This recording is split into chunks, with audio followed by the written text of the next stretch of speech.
The first whispers of trouble came on a Sunday morning, the kind of lazy late spring day that Joplin, Missouri knew how to do well. May 22, 2011 dawned warm and humid, the air thick with the promise of a typical Midwest afternoon. Church bells rang out across the city, calling families to pews, while others lingered over Sunday brunch or prepared for graduations and end-of-school celebrations. Nothing about the morning felt alarming, not yet. But far to the west, a volatile weather pattern was gathering strength, a massive low-pressure system pushing across the plains, feeding on the sticky heat and unstable air.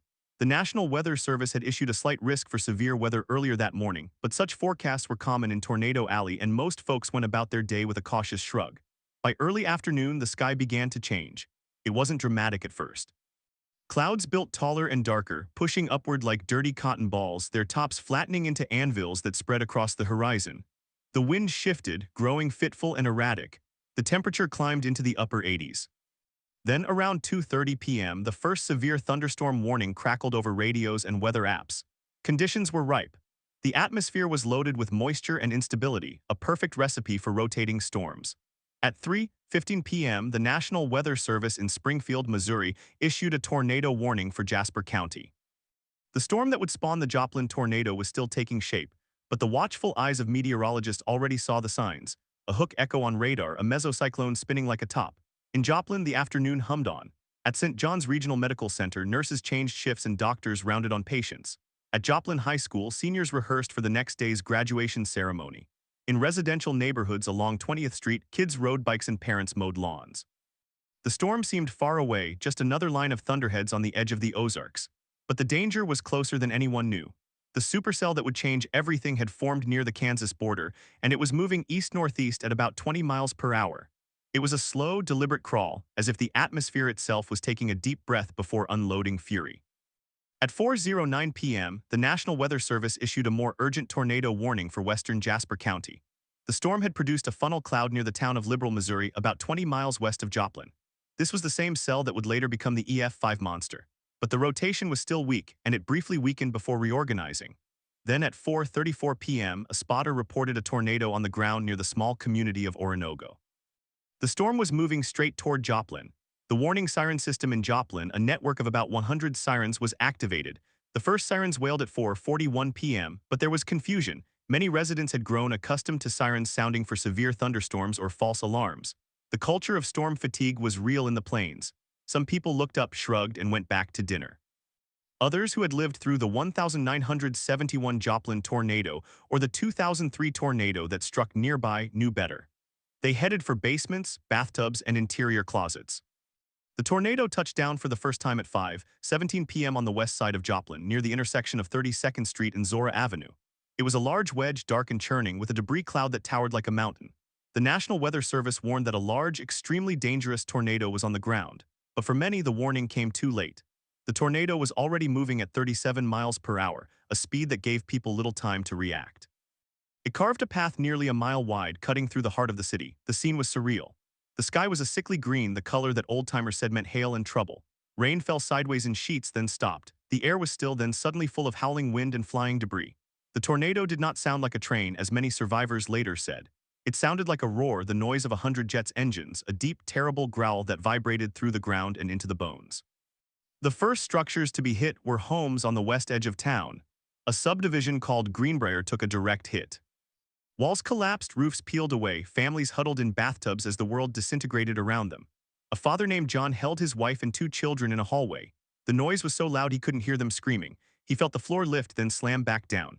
When the wind passed, he opened his eyes to find the hallway gone, the roof gone, the sky above him. His wife and children were alive, buried under insulation and splintered wood. They crawled out into a landscape that looked like a war zone.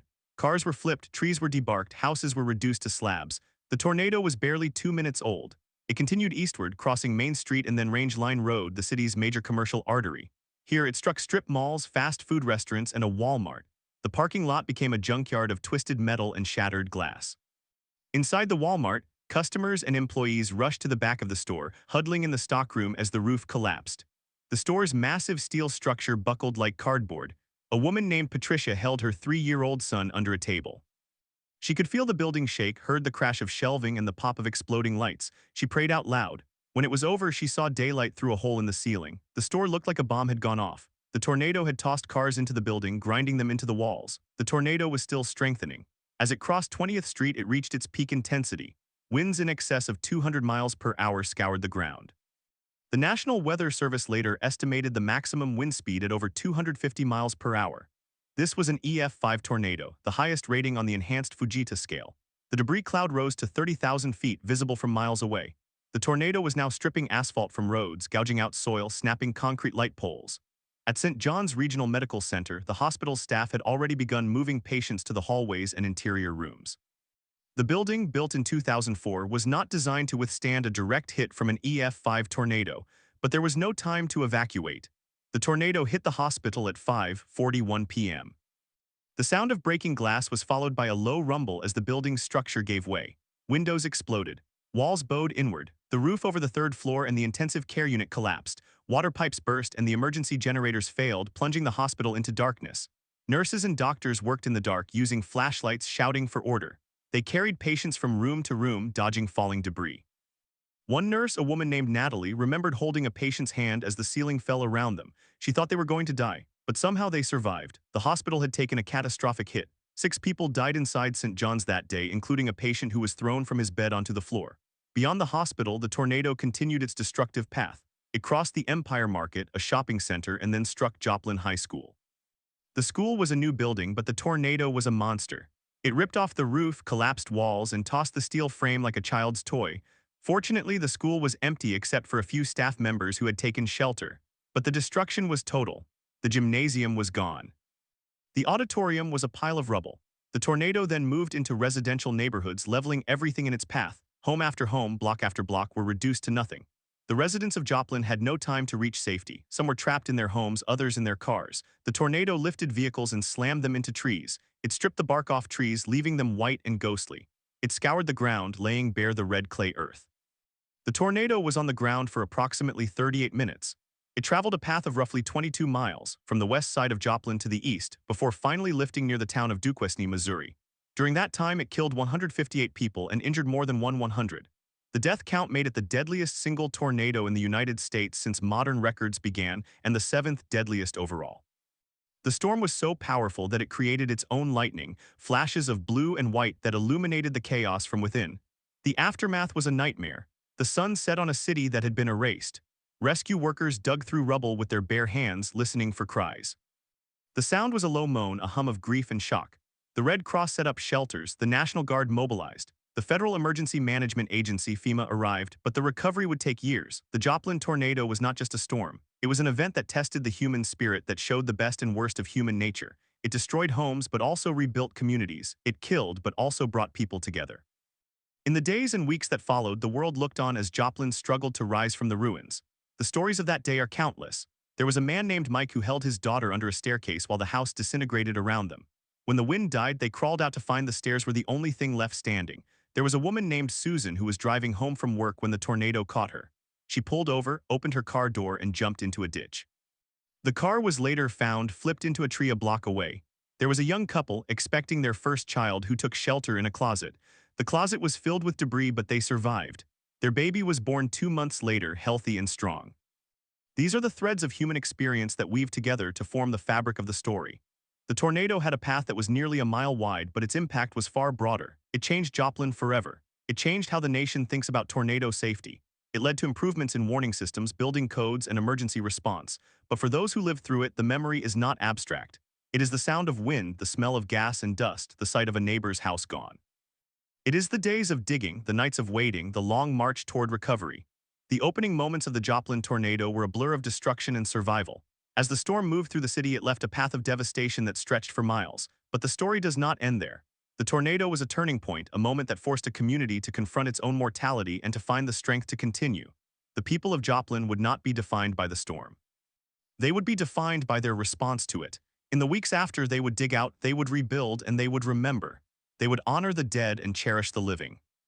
They would become a symbol of resilience for the entire country. But before the recovery, there was the immediate aftermath. The night of May 22, 2011 was long and dark. Power was out across the city. Emergency lights flickered over piles of splintered wood and twisted metal. The air was thick with the smell of natural gas. Rescue workers moved through the debris, calling out for survivors. They used flashlights and headlamps, their beams cutting through the dusk. The sounds were jarring, the crunch of boots on glass, the distant wail of sirens, the occasional shout of a lost child. The city was a maze of destruction, streets were impassable, landmarks were gone. The Starbucks, the Pizza Hut, the auto repair shop all reduced to rubble. Even the trees were stripped of their branches, standing like skeletons against the bruised sky. In the residential areas, survival stories emerged one by one. A family of 4 trapped under their collapsed garage was pulled out alive. A woman and her infant, hidden in a bathtub, were found by a neighbor who heard the baby crying. A man who had been thrown 50 feet into a pond was rescued by a stranger. Each story was a small miracle in the midst of a large tragedy, but there were also the stories of loss. The elderly couple who didn't make it to the basement, the teenage boy who was killed when a tree fell through his bedroom, the mother of 3 who shielded her children and died from head injuries. The toll was staggering. The morgue was overwhelmed. Bodies were stored in refrigerated trucks because there was no other space. The National Weather Service dispatched teams of meteorologists to survey the damage. They walked the path, measuring the width of the debris field, the degree of destruction. They documented the evidence of extreme winds, cars tied into knots, concrete slabs ripped from the ground, pavement scoured away. They classified the tornado as EF5, the highest rating based on the damage to well-built structures. The official report noted that the tornado produced winds of at least 200 miles per hour, but likely exceeded 250 in some areas. The survey also revealed something eerie. The tornado had actually produced a secondary vortex, a smaller but equally violent spin within the main circulation. This accounted for some of the erratic damage patterns, where one house was completely destroyed while a neighboring house was left relatively unscathed. In the days that followed, the full extent of the disaster became clear. The tornado had destroyed or damaged over 7,000 homes, 450 businesses, and 22 schools. The cost of the damage was estimated at $2.8 billion. It was one of the costliest tornadoes in United States history. The recovery effort was massive. FEMA set up disaster recovery centers. The Red Cross, the Salvation Army, and countless volunteer organizations poured into Joplin. Church groups from across the country arrived with chainsaws and hammers. The outpouring of support was overwhelming, but it was also humbling. Joplin was a city of about 50,000 people, and suddenly it was the focus of national attention. The media descended, camera crews and reporters roaming the streets. Survivors were interviewed, their faces weary, their voices cracked with grief. They told their stories over and over again. Some found solace in telling, others found only pain. The opening segment of the Joplin tornado story is one of chaos and courage. It is the story of a city caught off guard, of a storm that defied prediction, of people who did what they could in the face of impossible odds. It is a story that begins with the weather and ends with the human spirit. The next part of the story will delve deeper into the moments before the storm, the decisions that were made, the warnings that were ignored, and the small acts of heroism that saved lives. But for now, the picture is this: a city in ruins, a community in shock, and the long road ahead. The morning of May 22, 2011 had begun like any other Sunday in Joplin. Church bells rang, families gathered for brunch, and children played in backyards. The sky was a pale blue dotted with harmless clouds. The air was warm and still, heavy with the promise of summer. The National Weather Service had issued a watch for severe thunderstorms, but that was common for this time of year. People went about their routines, unaware that by evening their world would be turned inside out. At the Joplin Regional Airport, the weather station hummed along, tracking conditions across the region. Meteorologists watched the radar with growing concern. A supercell thunderstorm had developed near the Kansas border and was moving east with alarming speed. The rotation on the radar screen tightened, a telltale sign of a tornado forming. At 5:17 in the afternoon, the first tornado warning was issued. Sirens blared across the city, but many dismissed them. The sirens had sounded before and nothing had happened. This was a common complacency, a dangerous assumption that had cost lives in the past and would cost many more today. The tornado touched down at 5:34 just west of the city limits. It was a slim rope-like funnel at first, nearly invisible against the gray curtain of rain, but within minutes it grew. It widened, darkened, and began to churn with debris. It crossed Interstate 44, flipping cars and semi-trucks like toys. One driver, a trucker named Robert, saw the tornado in his rearview mirror and slammed on the brakes. He jumped out of his cab and ran for a concrete overpass, but the wind caught him and threw him into a ditch. He lay there hugging the ground as the roar of the tornado passed overhead. When he looked up, his truck was gone. The trailer had been lifted and tossed 100 yards into a field. In the neighborhoods, the tornado struck with a fury that defied description. It tore through the Greenbrier subdivision, where rows of neat 2-story homes were ripped from their foundations. One resident, a retired teacher named Dorothy, was in her living room when the windows exploded. She dove into the hallway and covered her head with a sofa cushion.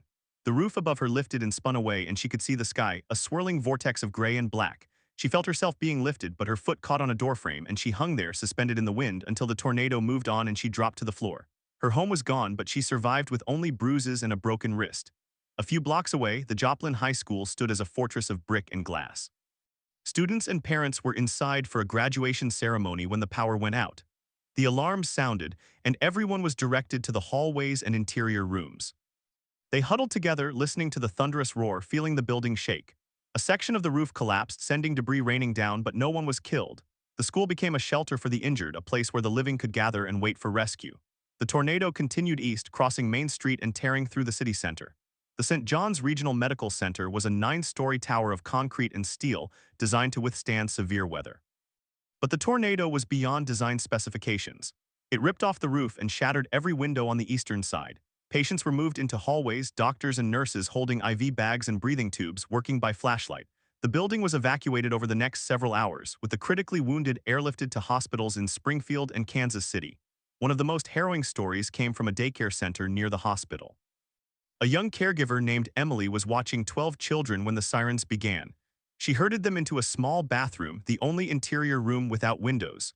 They sat on the floor, the children crying, Emily reciting the alphabet to keep them calm. The tornado hit and the bathroom walls began to crack. The ceiling caved in and a piece of metal struck Emily in the head, knocking her unconscious. When she woke, she was buried in rubble, but she could hear the children crying. She dug herself out with her bare hands and found that all 12 children were alive, covered in dust but breathing. She pulled them out one by one, and they waited in the rain until rescuers arrived. As the tornado moved beyond the city limits, the scale of the disaster became apparent. The first responders were overwhelmed. Firefighters, police officers, and paramedics worked through the night, many of them with no power, no communication, and limited supplies. They used chainsaws to cut through debris, cars to pull people out of collapsed homes, and their own hands to move bricks and wood. The Joplin Fire Department lost 3 of its own that day, killed when the station collapsed. Yet they continued, driven by a sense of duty that transcended fear. In the days that followed, the search and rescue effort shifted to recovery. Bodies were found in the strangest places, under cars, in trees, in basements that had become tombs. The death toll climbed from 80 to 100, then to 130, then to 158. The names were released slowly, each one a blow to the community. There was the family of 5 who had just moved to Joplin for a new job, all dead. There was the waitress who had been serving lunch when the tornado hit, her body found 2 blocks away. There was the infant who was torn from his mother's arms, his tiny body discovered the next day in a pond. The grief was palpable, a weight that hung over the city like a cloud of smoke. But even in the midst of mourning, the people of Joplin began to rebuild. It started with the simple acts of neighbors helping neighbors. People shared food, water, and shelter. They formed impromptu communities in the streets, cooking on grills and sleeping in tents. The Red Cross set up a distribution center where survivors could get clothes, toiletries, and information. The Federal Emergency Management Agency established a base of operations at the local airport, coordinating the flow of supplies and personnel. One of the most remarkable aspects of the recovery was the role of volunteers. They came from all over the country, from California, Florida, New York, and every state in between. They were college students on spring break, retired couples with time on their hands, and church groups with a mission. They brought chainsaws, hammers, and a willingness to work. They cleared debris, patched roofs, and built temporary homes. They listened to survivors, held their hands, and offered a shoulder to cry on. In many ways, the volunteers were the heart of the recovery, a living testament to the kindness of strangers. The rebuilding process was slow and painful. Insurance claims were filed, but many homeowners were underinsured or had no insurance at all. The city government worked with state and federal agencies to develop a new building code that required stronger materials and better anchoring. The Joplin School District, which had lost 4 elementary schools, decided to rebuild them as safe rooms that could serve as community shelters during future storms. The hospital was relocated to a new state-of-the-art facility on higher ground, but the emotional scars took longer to heal. Survivors struggled with post-traumatic stress, anxiety, and depression. The sound of wind could trigger panic attacks. The sight of a dark cloud could send people diving for cover. Counseling services were offered, but many were too proud or too busy to seek help. The community came together in other ways, through memorial services, support groups, and the creation of a permanent memorial at Cunningham Park. The memorial featured a walkway lined with granite blocks, each one bearing the name of a victim. It was a place to grieve, to remember, and to find closure. Years passed and Joplin slowly rose from the ashes. New homes were built, new businesses opened, and the population grew. The city became a model for disaster recovery, visited by officials from around the world who wanted to learn from its experience. But for those who had lived through the tornado, the memory was never far away. It lingered in the empty lots, the stunted trees, and the faces of the missing. It was a part of them now, a thread woven into the fabric of their lives. The Joplin tornado was not just a weather event. It was a lesson in humility, a reminder that nature can humble even the most prepared. It was a test of character, a challenge that revealed the strength and resilience of a community. And it was a story, a human story of loss and love, of despair and hope. It is a story that will be told for generations, not as a warning, but as an inspiration. Because in the end, the people of Joplin did not let the storm define them. They rose from the rubble, dusted themselves off, and built a new city on the foundations of their collective will. They proved that even in the darkest hour, the human spirit can shine brighter than the storm. And yet, the story of Joplin does not end with the memorial or the rebuilding. It continues in the lives of the people who carry the storm with them every day, in the quiet moments when a sudden gust of wind makes them pause, in the way they now check the sky before stepping outside, in the new habits that have become second nature. For the survivors, the tornado did not just destroy homes and businesses. It rewrote the rules of their existence, forcing them to renegotiate their relationship with fear, with hope, and with the place they called home. Take the story of the Thompsons, a family who had lived in Joplin for 3 generations. Their house on South Sargent Avenue was reduced to a slab, and they lost everything except the clothes on their backs. For weeks, they lived in a cramped trailer donated by a church from Illinois. The father, a mechanic, lost his job when the auto shop where he worked was flattened. The mother, a nurse at the hospital, was on duty when the tornado struck and spent that night evacuating patients, not knowing if her own children were alive. She found them the next morning at a temporary shelter set up in a Walmart parking lot. They hugged and cried, and then they began the slow, painful process of starting over. They did not qualify for enough insurance money to rebuild, so they took out a loan and borrowed tools from neighbors. They spent every weekend hammering nails and hanging drywall, their children helping by sweeping up nails and fetching water. 2 years later, they moved into a new home, smaller than the old one but built to a higher standard, with a reinforced safe room in the basement. The mother still has nightmares, but she says the safe room gives her a strange comfort, as if the walls themselves promise protection. Then there is the story of the First Baptist Church, which lost its building but not its congregation. The pastor, a man named David, had been in the middle of a sermon when the power went out and the sirens began. He led the 60 people in the sanctuary to the basement where they huddled and prayed. The roof was torn off and the steeple collapsed into the sanctuary, but everyone in the basement survived. In the days after, David walked the streets offering prayer and practical help. He helped dig through rubble, carried supplies, and held hands. The church held services in a tent for 2 months, then in a rented storefront, then in a temporary structure built by volunteers. The congregation grew not because the pastor was charismatic, but because the community needed a place to grieve and to hope. David often said that the tornado did not destroy the church. It revealed the church, stripped away the walls and the pews and the stained glass, and showed what faith really meant. The economic recovery was just as complex. Joplin had been a manufacturing hub, with plants producing everything from automotive parts to food products. Many of these factories were damaged or destroyed, and jobs vanished overnight. The unemployment rate spiked, and some families had no choice but to leave the area. But new businesses also emerged, driven by the influx of recovery workers and the need for construction materials. A hardware store owner named Carl saw his business triple in the first year as people bought lumber, nails, and tarps. He hired extra staff and kept the store open 24 hours a day during the first week, sleeping in a cot in the back room. He later said that the tornado taught him the meaning of community because his customers were not just customers, they were neighbors, and he could not turn them away. The city government faced an unprecedented challenge. The mayor, a former teacher named Mike, had been in office for only a few months when the tornado hit.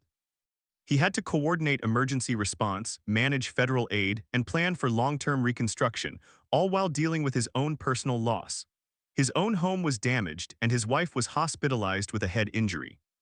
He worked from a temporary command center in a fire station, often sleeping on a couch, and he became the face of the city's recovery. He held daily press conferences, answering questions with a calm that belied the chaos around him. He later said that the most difficult part was not the logistics but the human moments, the times when a survivor would break down in front of him and he had to find the right words, even when he himself felt like crying.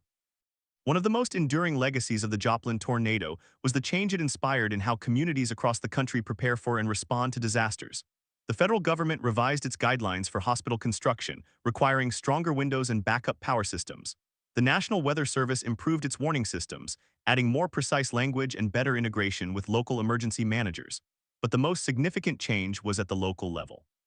Many small towns in Tornado Alley began building community-safe rooms, often with federal grants. Schools installed reinforced classrooms. Churches added storm shelters. The cost was high, but the people of Joplin became advocates, traveling to other cities to share their story and urge action. They knew that no amount of preparation could prevent all deaths, but they also knew that every life saved was worth the expense. The psychological toll continued for years after the physical recovery. A study conducted by the University of Missouri followed a group of survivors for 5 years. They found that rates of post-traumatic stress disorder were 3 times higher than the national average, and that many survivors struggled with depression and anxiety. Children were especially vulnerable. Some developed phobias of rain or wind, while others refused to go to school because they feared being separated from their parents. The Joplin School District implemented a program of trauma-informed teaching, training educators to recognize signs of distress and to provide support. Counselors visited classrooms, and art therapists helped children express their emotions through drawing and storytelling. One fourth-grade teacher named Sarah kept a journal of her students' drawings. There were images of houses with holes in the roofs, of trees bent sideways, of people floating in the air. But over time, the drawings changed. The houses became whole again with flowers in the yard, the trees straightened, the people were shown standing together, holding hands. It was a quiet testament to healing. The anniversary of the tornado became a sacred day in Joplin. Every May 22, the city holds a memorial service at Cunningham Park, reading the names of the 158 victims. Bells are tolled and a moment of silence is observed. Survivors gather to share their stories, to remember, and to reaffirm their commitment to the community. For many, the anniversary is a day of sorrow, but also of gratitude. They honor the dead by living fully, by rebuilding stronger, by reaching out to others who have faced similar tragedies. The park itself has become a place of pilgrimage. Visitors walk the granite path, touch the names, and leave flowers or small tokens. Some leave notes thanking the people of Joplin for their courage. The memorial is not just about the past, it is about the future, a reminder that even the deepest wounds can heal if tended with care. But the healing was not uniform. Some survivors never fully recovered. They moved away, unable to bear the memories that clung to every street corner and empty lot. Others stayed but isolated themselves, avoiding the places where the tornado had taken loved ones. There was a man named Robert who had lost his wife and 2 daughters when their house collapsed. He spent months drinking, drifting between shelters and motel rooms. The community tried to help, offering jobs and counseling, but he could not accept. He eventually left Joplin and was never heard from again. His story is a reminder that not every tragedy has a happy ending, that some losses are too deep to be repaired by even the most determined community. Yet for every Robert, there were dozens of stories of resilience. There was the young couple who had been planning their wedding when the tornado struck. Their venue was destroyed, but they held the ceremony in a park, surrounded by debris and volunteers. The bride wore a dress borrowed from a donation pile, and the groom wore his father's suit, which had been pulled from the rubble. They exchanged vows under a clear blue sky, and the whole community celebrated with them. There was the elderly woman who had lost her husband and her home of 50 years. She moved into a small apartment and took up gardening, planting flowers in a community garden that had been created on a vacant lot. She said that watching things grow again gave her hope. There was the teenager who had been trapped under a wall for 6 hours. He lost his left leg below the knee, but he went on to become a motivational speaker, traveling to schools and sharing his story of survival and determination. The Joplin tornado also sparked a wave of scientific research. Meteorologists studied the storm's structure, its path, and the factors that made it so destructive. They learned that the tornado was a multi-vortex with several smaller funnels rotating around a central core, which explained the erratic damage patterns. They also discovered that the tornado had a rapid intensification, going from a weak funnel to an EF5 in less than 15 minutes. This knowledge helped improve forecasting models, giving future communities more time to prepare. But the researchers also studied the human side of the disaster, examining how people made decisions during the warning, how they responded after the storm, and what factors influenced survival. One finding was that many people in Joplin did not take the initial warnings seriously because they had heard so many false alarms before. This led to campaigns to improve public education about tornado safety, emphasizing that every warning should be treated as potentially life-threatening. The story of the Joplin tornado is not just a story of a single city, it is a story of a nation's capacity for compassion. In the weeks following the disaster, donations poured in from every state. The American Red Cross received millions of dollars. Celebrities held fundraisers. School children collected pennies. A group of bikers from California rode across the country to deliver supplies. A retired carpenter from Iowa drove down with his tools and stayed for 6 months, building homes for families who could not afford contractors. A team of medical students from New York set up a mobile clinic that served hundreds of patients. These acts of kindness were not just practical, they were emotional, a way for people far away to connect with the tragedy and to feel that they were part of the solution. One of the most memorable volunteer efforts was organized by a woman named Angela, who had survived Hurricane Katrina in New Orleans. She knew what it was like to lose everything, and she wanted to help Joplin in the same way that strangers had helped her. She created a nonprofit that matched volunteers with families who needed assistance. She called it the Joplin Strong Network, and it grew into a small army of volunteers who worked every weekend for 2 years. They did not just build houses, they built relationships. They ate meals with survivors, listened to their stories, and sometimes just sat in silence. Angela said that the most important thing she gave was not supplies or labor, but presence, the knowledge that someone cared enough to show up. The school district's rebuilding was one of the most ambitious parts of the recovery. 4 elementary schools had been destroyed, and the district decided to rebuild them with state-of-the-art safe rooms that could withstand an EF5 tornado. The new schools were designed with open spaces, natural light, and flexible classrooms, reflecting the latest educational thinking. But the safe rooms were the heart of each school, capable of holding the entire student body and staff. They were built with reinforced concrete, steel doors, and backup generators. They became community shelters open to anyone during severe weather. The district also implemented a comprehensive emergency plan with regular drills and training for all employees. The goal was not just to protect students, but to give parents peace of mind, to show that the community had learned from its loss. The hospital, too, was rebuilt on a new site, away from the floodplain and with stronger construction. The new St. John's Regional Medical Center opened in 2014, a gleaming tower of glass and steel. It had a backup power system that could run for days, reinforced windows that could withstand 200-mile-per-hour winds, and a helipad on the roof for medical evacuations. But the staff remembered the old hospital with mixed feelings. They had saved lives there, but they had also watched patients die. The new building felt sterile and safe, but it could not erase the memories. Many nurses and doctors chose to work there anyway, driven by a sense of mission. They knew that if another tornado came, they would be ready. The Joplin tornado also changed the way the media covered natural disasters. In the immediate aftermath, reporters flooded the city, capturing images of destruction and grief. Some survivors felt exploited, as if their pain was being turned into a spectacle. But many also understood that the media attention brought in donations and volunteers. Over time, the coverage shifted from the sensational to the inspirational, highlighting stories of heroism and resilience. Documentaries were made, books were written, and the city became a case study in disaster management. The Joplin story was taught in emergency management courses, in journalism schools, and in community planning departments. It became a reference point for how to respond to catastrophes with humanity and efficiency. As the years passed, the physical scars of the tornado faded. New trees were planted, new homes rose from the empty lots, and the city's population returned to pre-tornado levels. The economy diversified, with growth in healthcare, education, and logistics. Joplin even became a destination for tourists curious about the recovery. They walked the memorial path, visited the rebuilt hospital, and talked to survivors in coffee shops. Some came to learn, some to pay respects, and some to find inspiration for their own challenges. The city welcomed them not as a museum of disaster, but as a living community that had been tested and had emerged stronger. But for the survivors, the storm never truly ended. It lived in the way they checked the weather app before every outing, in the way they gripped the steering wheel when the wind picked up, in the way they startled at the sound of thunder. It lived in the anniversaries, in the memorial services, in the quiet moments when a memory would surface unbidden. It lived in the dreams that woke them in the middle of the night, dreams of flying debris and screaming winds. And it lived in the gratitude, the deep appreciation for every day that passed without disaster, for every meal shared with family, for every sunrise that painted the sky in shades of pink and gold. There was a woman named June who had lost her husband in the tornado. She had been married for 42 years, and she said that the first year after his death was a blur of tears and paperwork. She had to file insurance claims, apply for assistance, and decide whether to rebuild or move. She chose to rebuild on the same lot where her old house had stood. She said that her husband would have wanted her to stay. She planted a garden in the backyard, the same kind of garden that had been there before, with tomatoes, peppers, and sunflowers. Every spring she would sit on the porch and watch the sunflowers grow, and she would talk to her husband as if he were sitting beside her. She said that the tornado had taken him, but it had not taken their love. Another survivor, a high school student named Marcus, had been in the gymnasium when the tornado hit.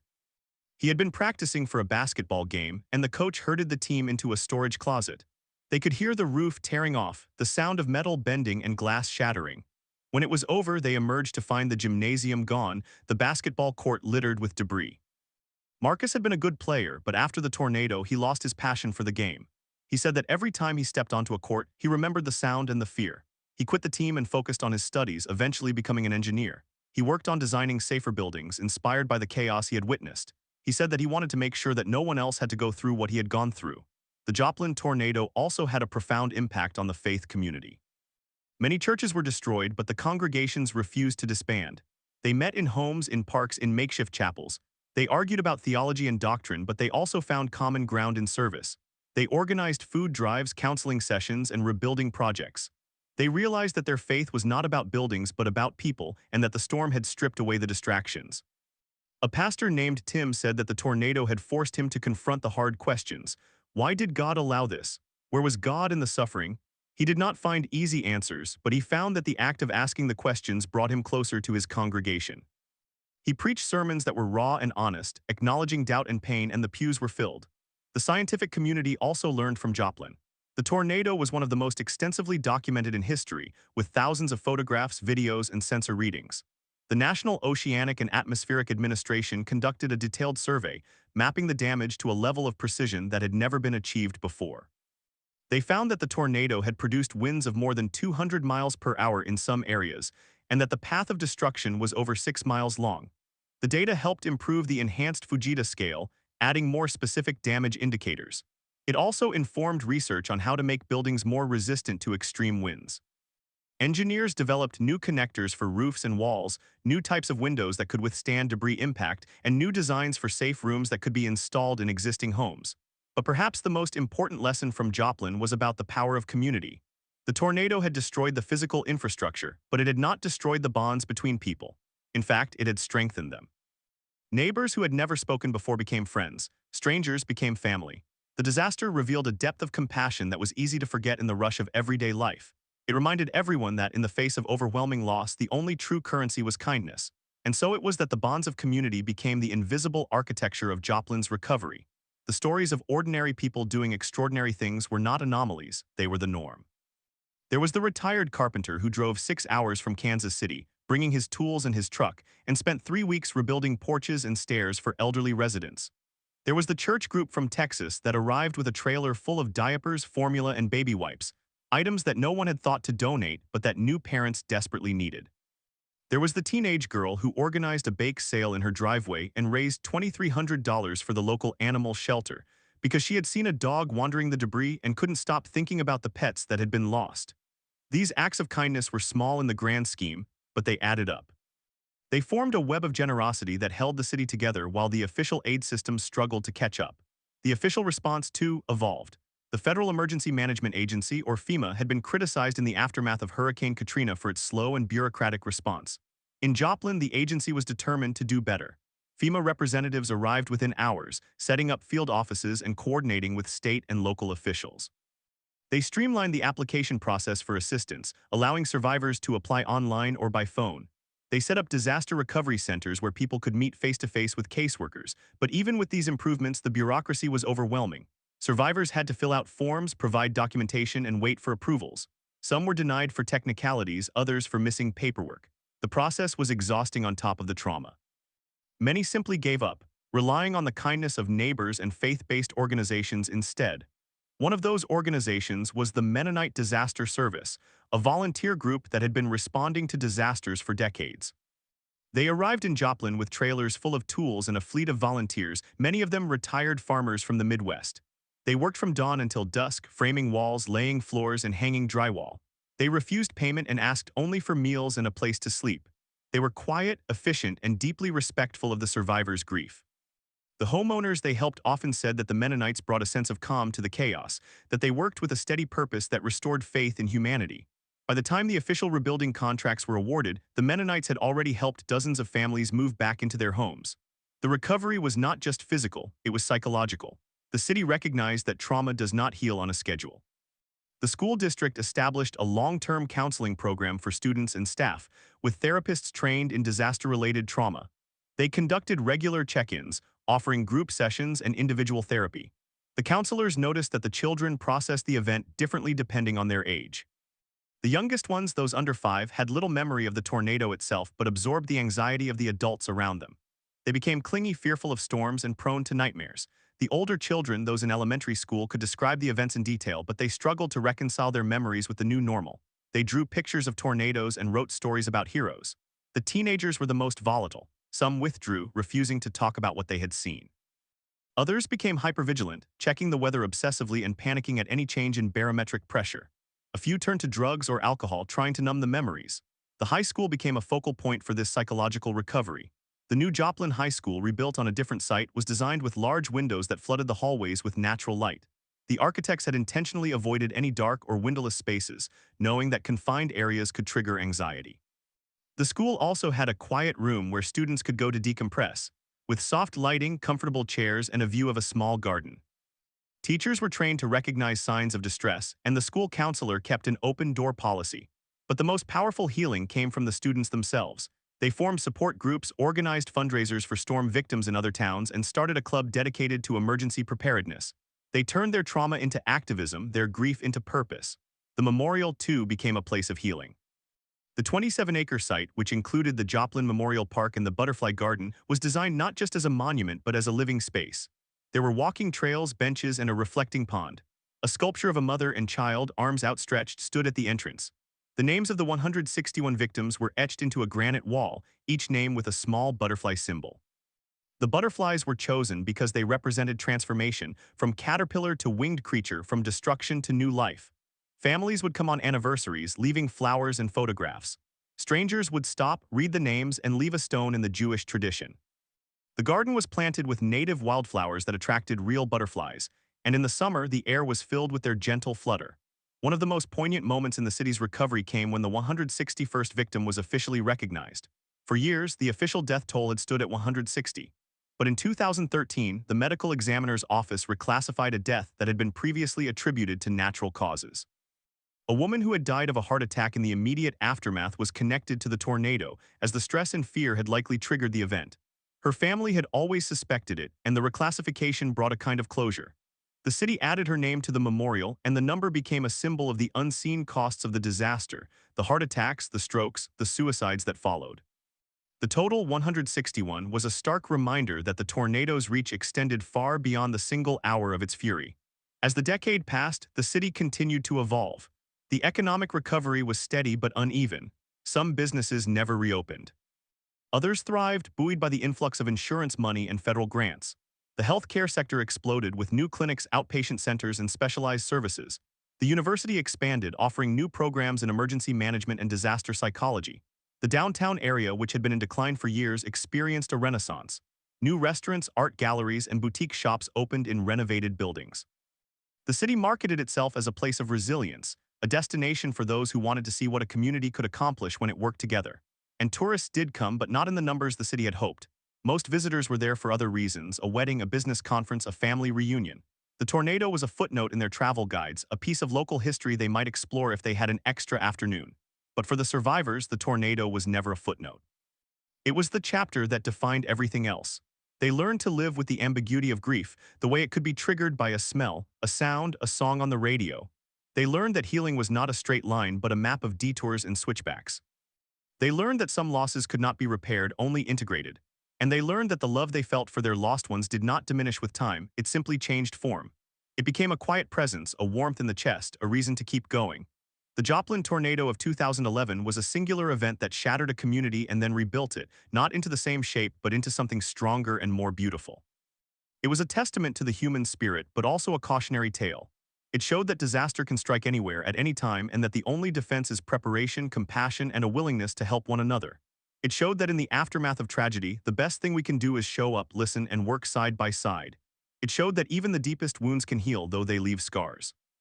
And it showed that from the fragments of what we have lost, we can build something new, something that honors the past while facing the future with hope. And so, 13 years later, on a calm spring evening, a woman named June sat on her porch, watching the sun dip below the horizon. The sunflowers in her garden were tall and golden, swaying in a light breeze. She held a photograph of her husband, the one from their 40th anniversary, and she smiled. She had lived through the worst day of her life, and she had chosen to stay. She had chosen to rebuild, to plant again, to love again. And as the sky turned pink and gold, she whispered a quiet thank you to the volunteers who had helped her, to the neighbors who had been her family, to the city that had refused to give up. And she knew, with a certainty that came only from surviving, that Joplin would be all right. It already was. The story of Joplin did not end with June's quiet gratitude, for gratitude alone could not hold back the next storm.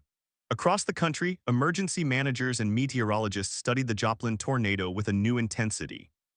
The National Weather Service overhauled its warning systems, implementing a protocol that required forecasters to issue tornado warnings based on radar signatures alone, even before a spotter confirmed a funnel cloud. The old model had relied heavily on human observation, but Joplin had shown that in a supercell that could drop a wedge tornado in minutes, every second counted. The new system saved lives in Moore, Oklahoma in 2013 and in Tuscaloosa, Alabama in 2011, but the lessons from Joplin were baked into every alert that followed. The building codes that had failed so catastrophically were rewritten. The International Code Council adopted stricter standards for schools and hospitals in tornado-prone regions, requiring reinforced safe rooms and impact-resistant windows. Joplin itself became a proving ground for these new standards. When the city rebuilt its elementary schools, each one included a hardened shelter capable of withstanding an EF5 tornado. The shelters were designed to double as gymnasiums and cafeterias, but their walls were reinforced concrete, their roofs anchored to steel beams that plunged deep into the earth. Architects from across the country visited Joplin to study these designs, and the shelters became a model for communities from the plains to the Gulf Coast. The psychological scars, however, were not so easily coded away. The long-term studies of trauma in Joplin revealed a pattern that surprised even the experts. While the initial rates of post-traumatic stress disorder were high, they declined more rapidly than in other disaster zones. Researchers attributed this to the community's response, the way neighbors had supported neighbors, the way the city had prioritized mental health, the way the schools had created safe spaces for processing grief. The lesson was clear: social connection was the strongest antidote to trauma. The survivors who fared best were those who rebuilt their networks as quickly as they rebuilt their homes. And so the city continued to live day by ordinary day until an extraordinary thing happened. In the spring of 2020, when the coronavirus pandemic swept across the globe, Joplin was ready. The city had a disaster response infrastructure that most communities lacked: a network of trained volunteers, a stockpile of emergency supplies, a communications system that could reach every resident in minutes. The same organizations that had coordinated debris removal in 2011 now coordinated food deliveries for the elderly. The same volunteers who had staffed the Family Assistance Center now staffed the vaccination clinics. The same resilience that had been forged in fire was now tested by plague, and it held. In the end, the Joplin tornado became a story not just of destruction, but of what a community can become when it refuses to surrender to despair. It became a touchstone for every town that would face its own disaster in the years to come. When wildfire consumed Paradise, California in 2018, the survivors turned to Joplin for guidance. When Hurricane Harvey drowned Houston in 2017, the flood victims asked for advice on navigating FEMA bureaucracy. When the tornado outbreak of 2023 devastated Rolling Fork, Mississippi, the first phone calls the mayor received were from Joplin's former mayor, offering not just condolences but practical checklists. And on that calm spring evening, as June sat on her porch and the sunflowers nodded in the breeze, the whole city seemed to exhale. The sirens had been tested that morning, as they were every first Tuesday of the month, but they had sounded only a test. The sky was clean and blue, the air was sweet with the scent of fresh-cut grass, and the children who had been born after the tornado were now in middle school, running through the streets without a care. They had never known the old hospital, never seen the Flatton High School, never smelled the mixture of wet plaster and gasoline that defined that May night. They knew the tornado only as a story their parents told, a legend carved into the stone of the memorial, a butterfly on a granite wall. But their parents knew, and every time a storm cloud gathered, every time the wind picked up, every time the barometer dropped, they felt it in their bones, that old familiar dread that never fully faded. The hypervigilance, the need to check the weather apps, the compulsion to glance at the sky at the first rumble of thunder, these were the permanent souvenirs of that day. They were the price of survival, but they were also reminders. They were reminders that the world was fragile and that the only thing stronger than nature's fury was the human capacity to love and rebuild. June folded the photograph and tucked it into her shirt pocket, next to her heart. She stood up and walked inside, where the dinner was warm on the stove and her granddaughter was setting the table. The girl was 8 years old, with the same dimples as her late husband, the same laugh. June watched her for a moment, and she felt the grief not as a weight but as a foundation. It was the ground beneath her feet, the roots that held her steady. She had lost so much, but she had also gained something irreplaceable, a knowledge that she could survive, that her city could survive, that love could outlast any storm. She sat down to dinner and the house was full of light.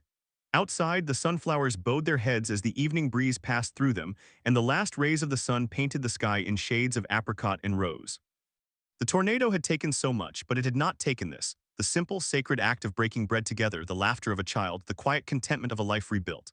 Joplin was all right. It had been all right for a long time, and it would be all right for as long as the people remembered what they had built from the rubble. Not a monument, not a museum, but a living, breathing community that knew the value of every moment, every kindness, every hand reached out in the dark.